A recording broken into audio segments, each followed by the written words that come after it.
Стратегијата на Ауди за Кина е потполно нова и помалку чудна. Новата марка сега се нарекува Ауди, го исфрла традиционалното лого со 4 прстени со цел да ја сигнализира врската, но и разликата со сестринската марка. Овој потек означува нов почеток на кинескиот пазар, па за таа цел го представи концептот Audi E, кого ќе го следат 3 сериски електрични возила во сегментите започнувајќи од средната класа. Од Инглштад порачуваат дека овој идентитет го нуди најдоброто од двата света и потенцираат на непогрешливата Audi ДНК, што ги следи и исполнува кинеските иновации. Новиот бренд Audi е заедничко вложување помеѓу Audi и моќната кинеска компанија SAIC. Прикажаниот концепт е основа за 3 идни сериски модели кои се очекува да бидат представени почнувајќи од средината на 2025 година. Audi E е опишан како целосно електричен спортбек и репер за новата генерација возила.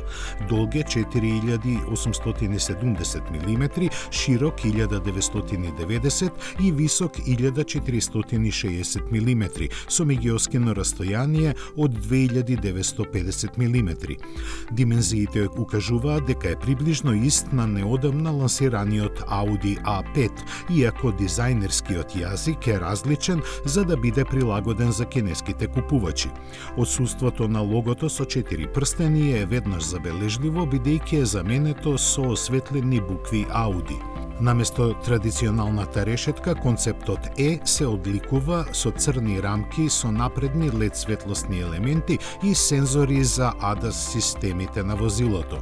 Резултатот е лице кое е доволно познато за да се регистрира како Audi, но намерно стилизирано да сугерира дека е нешто друго. Силуетата е дефинирана со широки мускулести браници и течна линија на покривот, типична за спортбек тело оформено помеѓу купе и караван. За предвидувањата, ценовната политика и пласманот е уште рано да се зборува. Сепак оптимизмот е движечката сила на новоформираната марка, која очекува многу од кинескиот пазар.